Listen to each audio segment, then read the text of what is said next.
Hey there, so if you found this video, it's probably because you're curious about switching over to a new Google Pixel. Well, good news, switching is super quick and easy. In fact, it's so simple that while your data and pics and stuff automatically transfer over, we can teach you something less simple, like how to karate chop a board. Let's start with the Pixel. Just insert your SIM, turn the Pixel on, and follow a few simple steps. Boop.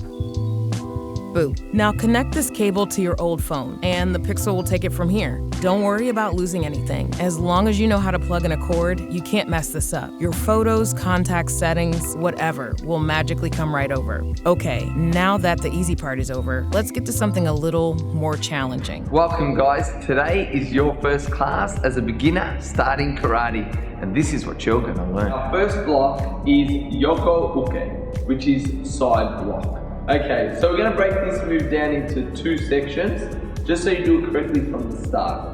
So the first section is halfway point is block, cross.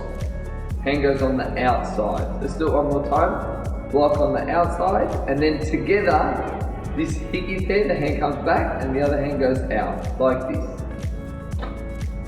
Ich, knee. Ich, knee. Hold it right there, Daniel-san. Looks like your transfer is complete. Piece of cake, right? Couple more steps and it's all yours. Add a pin. Not that one. A fingerprint. And you're done. Nice. Not only do you have a brand new Pixel, it even brought over your old wallpaper. If you were hoping for a clean slate, you should have changed it before the transfer. You can change it now, but that's another video. Till next time, enjoy your new Pixel.